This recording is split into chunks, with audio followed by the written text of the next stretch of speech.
Oke, buat Vista, panggilannya Vista ya. Oke, Ya, Vista. Jadi iya apa nih betul. yang bisa kita diskusikan hari ini? Kamu pengen tanya-tanya soal apa? Kita diskusi dulu. Oke. Nah, jadi kan gini Kak, aku kan Mm, bakal interview itu sama direktur. Terus aku nyari-nyari dong informasi kan mm, mm, tentang interview ini tuh bakal ditanya apa sih? Lebih ke teknis atau lebih ke bisnisnya atau gimana? Nah, mm, terus dari yang aku dapat tuh katanya mm, nggak terlalu teknis. Katanya teknisnya cuma 5% mungkin. mm. Jadi kalau menurut Kakak gimana? Bener nggak sih Kak? Soalnya Oke, aku lumayan deg-degan gitu. oke. Interview sebelum interview direktur ini kamu udah ngelewati interview apa aja? Nah ini, aku jadi dari CV langsung loncat ke sini, langsung ke interview direktur ini. Kebetulan aku daftar untuk internship. Oh, internship. Iya. Oke.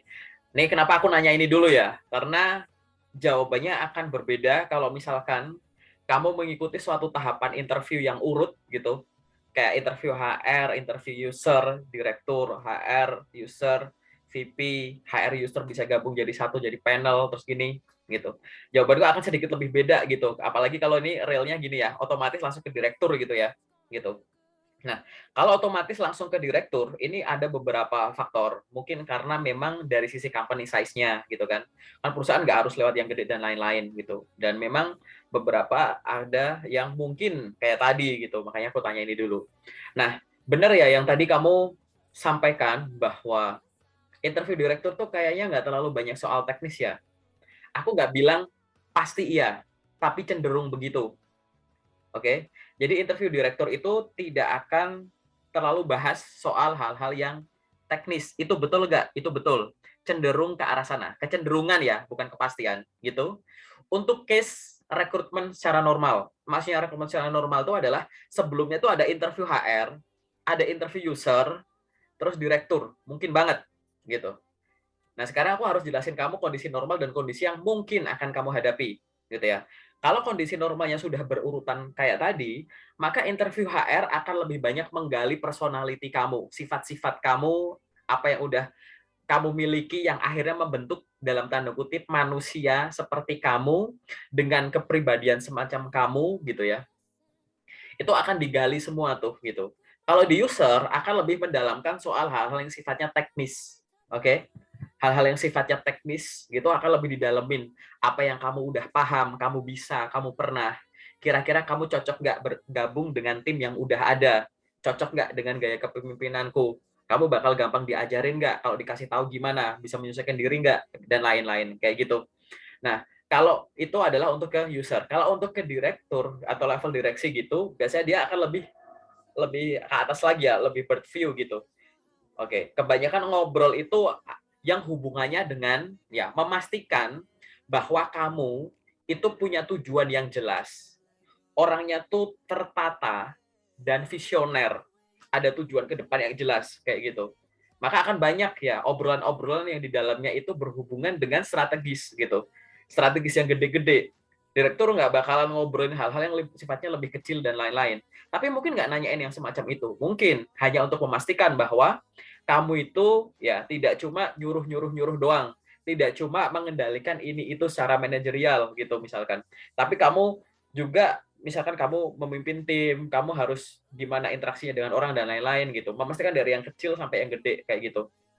Nah, kalau yang hubungannya sama direktur, mungkin di dalamnya nanti akan banyak kata-kata mutiara petuah yang hubungannya sama perusahaan ya, gimana terkait dengan budayanya, ya awal mula berdiri gimana, visi misinya gimana, kemudian akhirnya ini perusahaan mau dibawa ke arah mana gitu. Jadi sifatnya yang visioner-visioner itu akan banyak yang muncul. Nah, pertanyaan yang diberikan oleh direktur biasanya gitu ya, akan lebih banyak cenderung ke tadi aku ulangin lagi ya. Satu, memastikan kamu secara teknisnya tuh udah siap dulu gitu. Jarang banget ada interview direktur yang itu untuk rekrutmen level staff gitu. Paham ya? Gitu. Biasanya ke level direktur tuh misalnya supervisor, assistant manager atau manager gitu. Itu direktur akan turun tangan gitu. Kalau untuk level staff jarang ada kayak gitu. Oke? Jadi lebih lebih ke biar memastikan aja gitu. Karena kan level-level yang tadi aku bilang manajerial itu dia kan ada fungsi struktural dan fungsional. Misal, fungsiku tuh aku jabatan yang pengen aku isi itu adalah operation manager. Nah, Direktur ini ingin memastikan selain paham soal model bisnis dan lain-lain tadi yang aku bilang kamu tuh punya tujuan jelas nggak, tertata, visioner nggak, dia ingin memastikan kamu paham nggak soal posisi yang akan dipercayakan ke kamu ini dari sisi tadi ya operation manager. Operasional ini kamu udah paham belum, semenguasai apa gitu. Dari sisi manajerialnya kamu udah semacam apa gitu. Misalkan posisi lain gitu kan, misalkan sales manager gitu. Seberapa tahu, paham dan kuat kamu soal sales? Terus kamu tahu nggak peran kamu nanti secara untuk manajerial gimana? Untuk apa? Ya tadi tujuan perusahaannya apa? Di dalam hal ini turunan dari KPI. Tindakan-tindakan yang didasari dengan KPI-KPI yang ada kayak gitu. Direktur akan memastikan bahwa orang ini akan paham semacam itu. Tapi obrolannya lebih santai, nggak banyak yang bahas soal teknis kayak gitu. Ya. Nah, sekarang balik lagi ke level ini ini adalah interview level direktur yang tahapnya tuh normal kayak tadi ya, ada HR, ada user, terus ke direktur gitu kan. Semacam itu. Jadi akan lebih cenderung nggak terlalu banyak ngomong-ngomong yang sifatnya itu teknis gitu.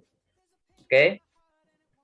Nah, kalau untuk interview tiba-tiba langsung ke direktur gini nih, gitu. Iya. Nah, ini sebenarnya sih gini ya, nggak ada yang harus dikhawatirkan gitu. Karena gini, ada persamaan antara yang tahap normal begini sama yang tiba-tiba ke direktur ini. Ada kesamaan dari keduanya. Apa? Direktur itu mungkin menanyakan pertanyaan yang udah ditanyakan sebelumnya. Gitu. Jadi interview HR sama user itu kan dua hal yang beda, tapi beririsan. Jadi di HR udah ditanya, mungkin di user ditanya lagi. Gitu kan. Nah, direktur itu juga mungkin ada irisan juga dengan HR dan user. Di HR udah ditanya, di user ditanya gitu. Sama direktur ditanya lagi. Mungkin banget kayak gitu. Nah, aku ingin menyampaikan hal ini mungkin terjadi di interview yang akan kamu hadapi. Tapi kan jadi kayak nggak relate karena sebelumnya kamu nggak ada interview. Nah, Nah, iya bener, Kak. sehingga kemungkinan pertanyaan yang muncul selain hal-hal yang sifatnya tadi gitu ya, kamu harus dalam diri kamu harus paham bahwa pertanyaan yang ada di HR, yang ada di user, mungkin ditanyakan oleh beliau pada saat interview direktur gitu. Kenapa? Karena sebelumnya kan nggak ditanya gitu. Tujuan dari interview itu apa sih? Ada 3.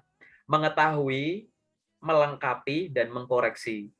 Mengetahui informasi yang sebelum-sebelumnya tuh kita belum tahu, belum terukur, yang belum diketahui. Dari misalkan, dari CV-mu belum tertulis, dari psikotes belum terbaca. Di interview, HR, maka ditanya, ternyata terucap gitu. Jadi barangkali ada informasi yang dari tahap-tahap sebelumnya belum terukur. Kita pengen tahu, kita pengen gali. Yang nomor 2, melengkapi. Melengkapi informasi yang kita udah tahu nih soal Vista nih gitu. Kita udah tahu sih Vista tuh kayak gini, bisa ini, paham ini. Tapi barangkali di interview ini akhirnya ada suatu informasi yang kamu sampaikan untuk melengkapi yang kita udah tahu. Oh, kita tahu sih misalkan kamu bisa ini, tapi ternyata kamu bisanya ini tuh sampai yang kayak gini ya. Wow, bagus ya gitu. Jadi lebih detailin lagi di situ. Atau yang ketiga, mengkoreksi. Mengkoreksi itu apa? Mengkoreksi ya kesimpulan-kesimpulan kecil kita yang kita ambil soal kamu. Misalkan dalam suatu tahap kita nilai, oh Vista tuh orangnya gini loh. Ternyata dengan interview tuh, oh beda ternyata dia gini ya gitu. Nah, 3 hal ini bisa menjadi nilai positif, bisa menjadi nilai negatif gitu kan. Karena kalau misalkan kamu lolos atau enggak, kamu nggak bisa bilang, aku gagal gara-gara proses interview direktur ini. Ya nggak bisa gitu juga. Karena yang dinilai itu nggak cuma interview direktur itu aja. Ya, tahap-tahap sebelumnya itu juga sebagai bahan pertimbangan. Ini bahan pertimbangan, kita simpulin kamu cocok untuk posisi ini, maju. Ini sama yang ini cocok, maju lagi, kayak gitu. Jadi itu adalah suatu rangkaian pengumpulan informasi gitu. Dan kita harus sadar bahwa kita bukan kandidat tunggal. Pasti ada kandidat lain. Suka nggak suka, mau nggak mau, pasti kita akan dibandingkan. Kayak gitu. Nah, ini adalah hal-hal yang mungkin terjadi.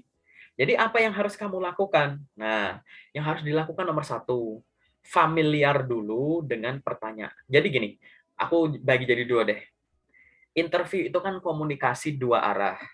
Oke.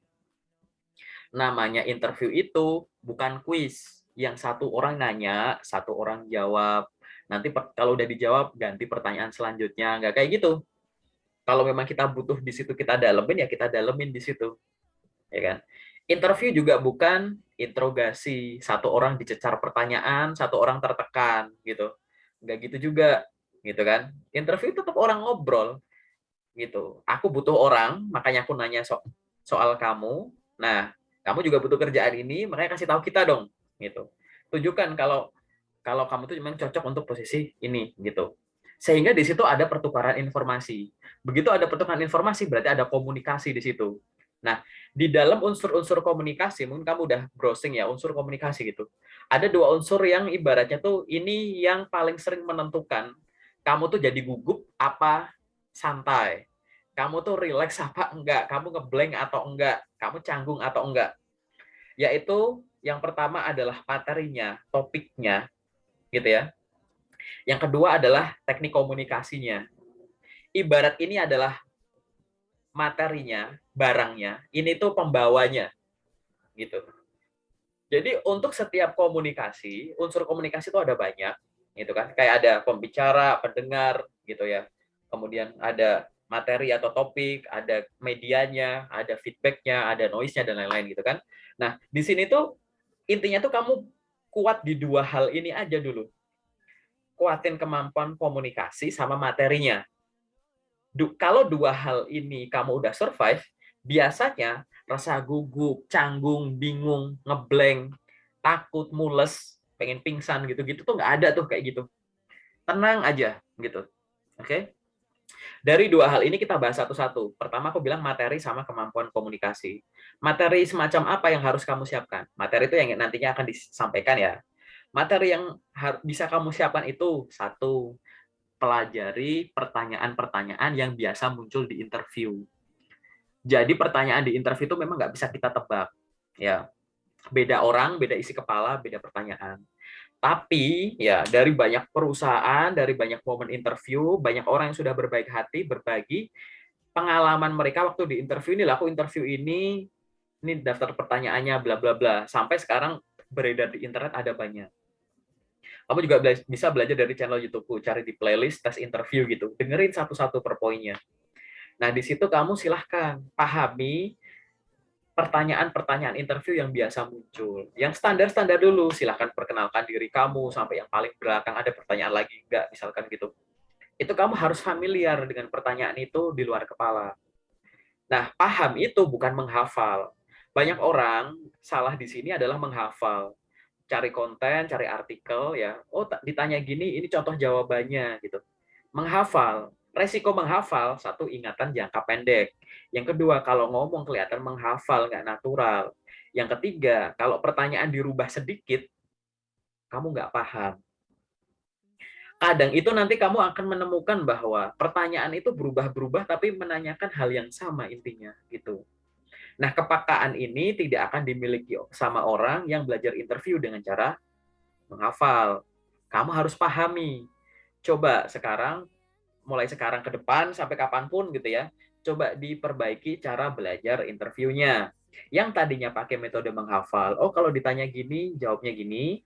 Sekarang pakai metode memahami. Misalkan ada suatu pertanyaan yang lagi kamu pelajari. Kamu sekarang belajarnya, kenapa pertanyaan ini muncul? Dia pengen nanyain apa sih gitu. Kemudian apa yang boleh disampaikan, apa yang nggak boleh disampaikan, gimana cara menyampaikannya, ada alternatif cara penyampaian nggak? Terus kalau aku nggak sengaja keceplosan salah, kira-kira nanti aku ngelesnya gimana ya, balikin ke jalan yang bener lagi gimana ya gitu. Perlakukan itu ke semua pertanyaan interview. Jadi akhirnya kamu paham gitu, pertanyaan dimodif, ini intinya nanyain skill, ini intinya nanyain pengalaman kerja, ini intinya nanyain pengalaman kerja juga gitu, walaupun diubah-ubah kayak gitu. Ya, jadi materi yang bisa kamu pelajari nomor satu adalah terkait dengan pertanyaan yang sering muncul. Yang kedua, isi CV.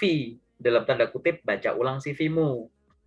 CV itu kan kamu sendiri yang nulis. Yang kamu tulis, ya, adalah yang kamu alami sendiri. Jangan sampai yang ngalamin kamu, yang lakuin kamu, yang dapat skillnya kamu, yang nulis di CV kamu. tapi kamu sendiri nggak paham sama yang kamu tulis. Baca ulang, pahami, diingat-ingat pengalamanmu dulu-dulu, diingat waktu kuliah, waktu magang, waktu ini, itu, gitu. Karena banyak sekali pertanyaan interview yang nggak bakal lari jauh-jauh keluar dari CV kok, gitu. Itu nomor 2. Yang nomor 3, baca ulang atau riset soal perusahaan. Riset soal perusahaan ini bisa riset lewat website dan sosial media aktifnya. Paling gampang ya Instagram sama LinkedIn-nya gitu. Biar kamu tahu gitu, ini perusahaan apa, fokus bisnisnya sekarang kemana, visi misinya gimana, yang lagi in apa, terus kamu nanti peran kamu di situ sebagai apa dan lain-lain gitu. Oke? Dan yang selanjutnya yang bisa kamu pelajari itu apa? Nah, ini aku ulang lagi dulu ya. Pelajari pertanyaan yang biasa muncul. Baca ulang CV, ya. Habis itu riset soal perusahaan di website sama sosmednya. Dan yang terakhir adalah pahami ulang soal jabatan yang kamu lamar. Kamu lamar sebagai seorang sekretaris misal. Kamu belum pernah jadi sekretaris di perusahaan itu, ya nggak masalah. Cari di internet. Tuh, secara umum tuh sekretaris tuh gimana sih? Gitu. Mulai dari tugas, tanggung jawab sekretaris itu gimana, wewenangnya gimana, terus dia berhubungan sama siapa aja, kegiatan harian, mingguan, bulanannya apa, gimana gaya pakaiannya, teknik komunikasinya, dan lain-lain gitu. Pahami posisi yang ada gitu. Nah, keempat hal ini adalah 4 hal yang bisa kamu pelajari untuk mengurangi kemungkinan gugup, tegang, canggung saat interview gara-gara kurang siapnya materi. Orang tuh biasanya gugup, canggung, takut, itu gara-gara apa? Kalau nggak materi yang belum siap, ya kemampuan komunikasi yang belum siap. Biasanya cuma 2 hal ini. Kalau tegang, canggung, gara-gara ini baru pertama kali, itu wajar, manusiawi. Semua orang ngalamin pasti momen pertama kali itu. Ya, tapi bukan masalah itu. Ada akhirnya baru pertama kali udah tegang, tapi sebenarnya di belakang itu materinya juga kamu belum menguasai secara kuat. Kamu juga belajar interview cuma baca artikel, nonton konten mulu gitu. Ya nggak cukup. Kamu harus praktek, tingkatin jam terbang ngomong. Gitu. Jadi orang udah curiga, iya Kak, aku tegang karena ini baru interviewku yang pertama kali. Padahal setelah tanya jawab misalkan sama aku, oh ternyata ini bukan masalah pertama kali.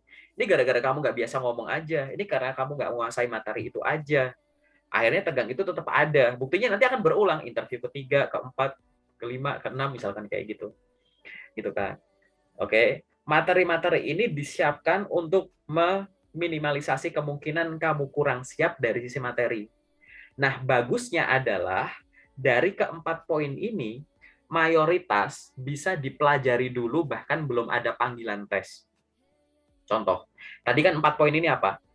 Pertanyaan yang sering muncul, baca ulang CV, riset perusahaan, riset posisi yang dilamar.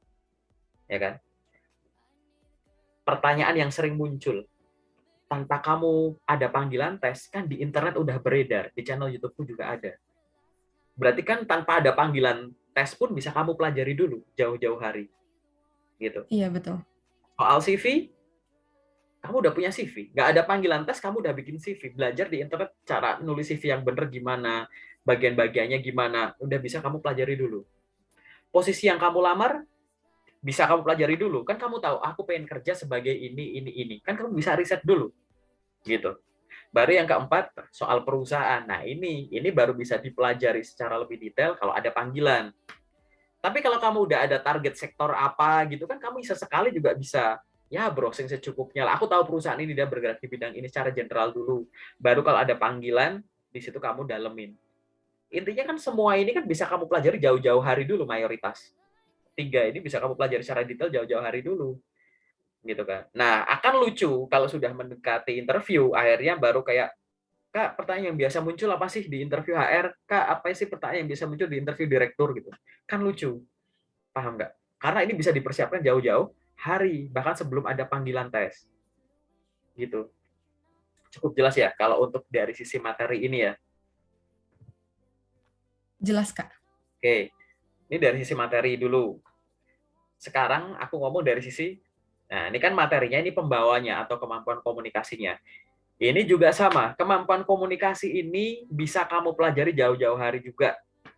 Oke, intinya adalah meningkatkan jam terbang biar kamu bisa karena terbiasa. Kamu nggak bisa belajar komunikasi hanya belajar lewat teorinya aja. Kamu harus role play, praktek. Cara paling gampang belajar sendiri. Entah ngomong sendiri di depan kaca, ngomong sendiri sambil mandi, sambil di-record, baca koran secara lantang, gitu. Atau role play sama teman, sama siapa, kalau punya coach dan lain gitu. Kamu harus terbiasa menyampaikan itu. Kalau kamu menghabiskan waktu untuk belajar materi aja, yang terlatih nanti ininya. Kalau kamu latihan praktek latihan ngomong, kamu ngelatih mengingat dengan mulut dan anggota badan. Aku sering bilang bahwa kalau kamu kebanyakan belajar interview padahal ya, cuma belajar materinya, kurang meluangkan waktu untuk praktek, takutnya nanti mulutmu tidak bisa mengikuti kecepatan otakmu. Kamu tahu mesti ngomong apa, mulutnya belibet, nyusulnya yang mana dulu ya, gitu. Gitu. Ya. Nah, ini jangan sampai terjadi gitu kan. Ada orang yang paham, tapi kalau mungkin kamu udah menemukan, kayaknya semua orang udah menemukan ya, teman-teman profesional menemukan orang yang dia tuh pinter, tapi kalau disuruh ngajarin orang lain, maaf ya, kurang jago gitu, bahasanya belibet gitu. Tapi kalau ngajarinnya ditulis tuh bisa gitu. Ya, aku pernah punya dosen kayak gitu. Ups gitu ya. Jadi beliaunya pinter banget, tapi kalau penyampaian kurang bagus, ya itu paling gampang tuh ngebayanginnya gitu. Kamu kalau lebih banyak latih untuk riset, jadi memperkaya ini, tapi ininya kurang dilatih gitu. Biasanya nanti keluhannya kayak, aduh Kak tadi tuh, aduh ini pertanyaan jebakan banget ya. Aku tadi tuh tahu loh harus ngomong gimana, tapi kok bingung gitu nyusunnya gimana. Itu biasanya kayak gitu. Otaknya tuh lebih terlatih daripada mulutnya. Atau kondisi sebaliknya, dia udah kebiasa ngobrol, kan dia orangnya sociable banget, udah bukan ansos, sudah temannya di mana-mana organisasi, pokoknya dia humble deh gitu. Buka mulut dikit, orang lain jadi temannya gitu kan ya. Tapi dia kurang meluangkan waktu untuk mempelajari materi-materi ini, belum familiar dengan pertanyaan yang biasa muncul, kurang riset soal perusahaan maupun posisi yang dilamar gitu ya.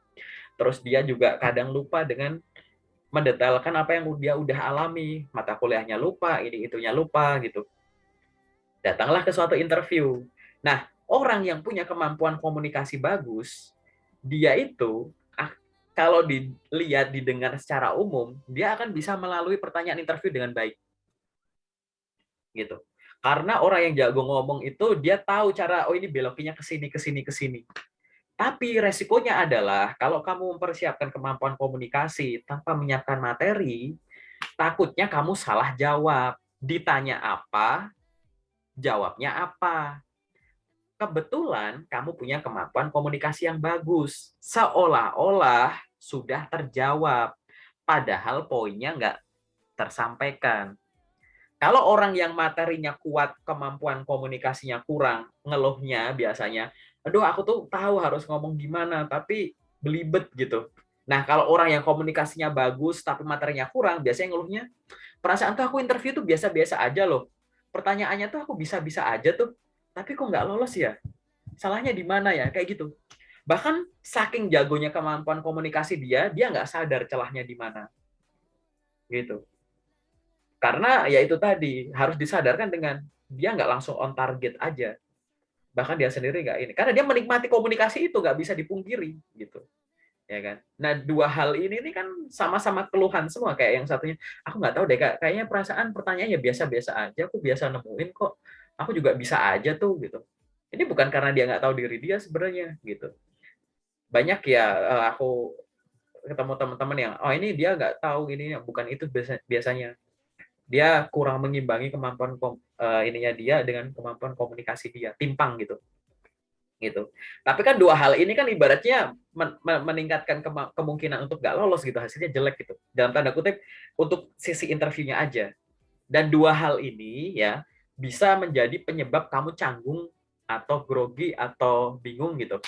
Apalagi dua-duanya, komunikasi kurang kamu latih, ya kan?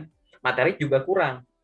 Kita paham bahwa ya namanya juga fresh grade Kak, misalkan gitu. Baru lulus, baru mau pertama kali interview, betul. Gitu. Itu udah secara umum tuh kayak gitu. Belum terbiasa ditanya-tanya atau kemampuan komunikasi kayak gitu, akhirnya ngobrol kayak gini ya aku belum terbiasa, ininya kurang terlatih. Betul. Secara umum tuh gitu. Materinya juga belum kuat, betul. Makanya kalau misalkan user itu nanyain kandidat, fresh graduate sama yang berpengalaman ya beda. Nggak mungkin fresh graduate masuk gitu kan, dia untuk ngisi posisi new entry terus kita hajar pakai pertanyaan experience, ya nggak mungkin gitu. Nanti akhirnya di situ malah nggak ada informasi yang keluar dari kamunya, saking kamunya tuh grogi gini gitu. My recruiter atau user maka akan berusaha untuk ada ice breaking di situ biar tenang dulu. Tadi kesini naik apa? Oh macet nggak, hujan nggak gitu. Oh gitu. Gitu. Kamu tinggal di rumah ya gitu-gitu aja tuh. Kalau kamu kelihatan udah ini udah normal lagi nih, oke kita balikin lagi gitu. Biar keluar gitu. Nah semacam itu.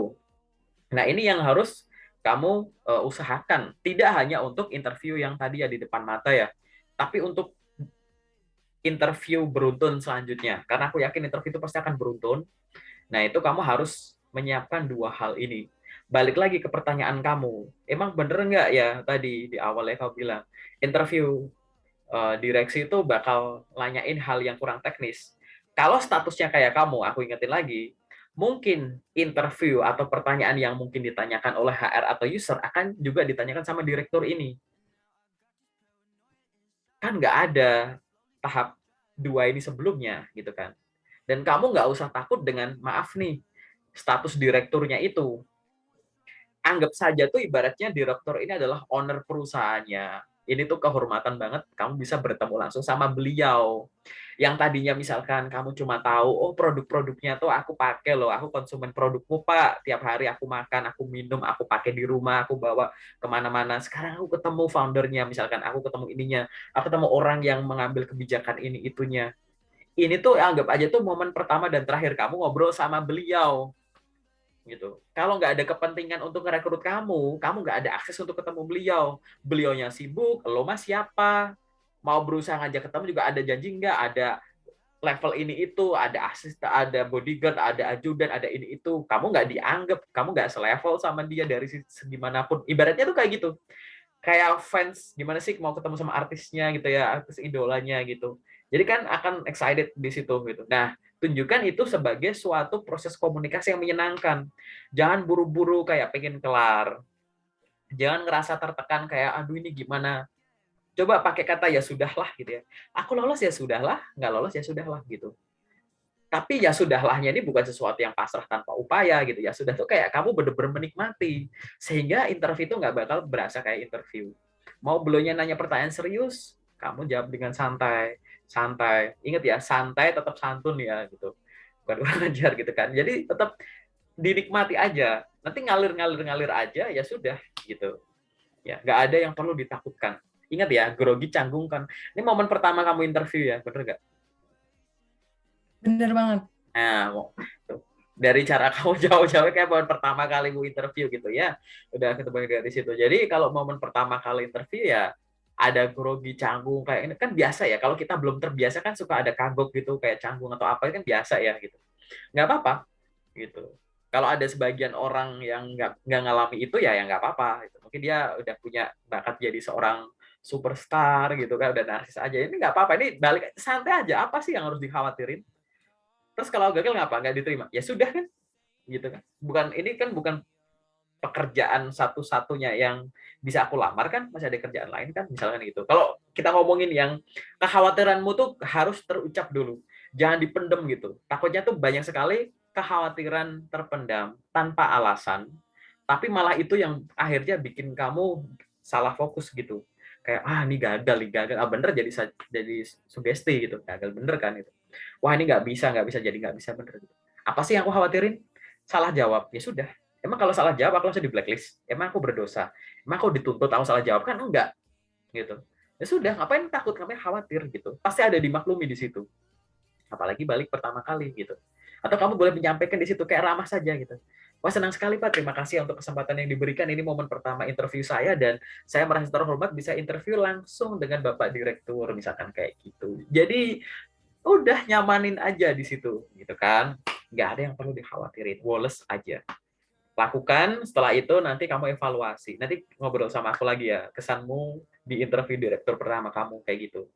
Oke, kesimpulanku ya di kesimpulan sekali lagi gitu ya, bahwa memang benar di interview direktur itu akan cenderung tidak banyak membahas pertanyaan-pertanyaan sifatnya teknis, namun mungkin juga gitu ya, akan mengulang pertanyaan yang sudah ditanyakan oleh user maupun oleh HR.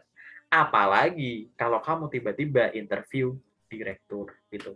Nggak ada yang perlu dikhawatirkan, tingkatkan pengetahuan dan pengalaman kamu untuk menguatkan materinya dan kemampuan penyampaian materinya gitu. Dengan menguatkan dua hal ini akan mengurangi hambatan-hambatan yang bisa ditanggulangi sejak awal. Rasa canggung, gugup, nervous, dan lain-lain itulah gitu. Semoga cukup jelas ya, Vista ya, untuk penjelasannya ini ya. Oke, Sangat jelas, Kak. ya, thank you. Terima kasih.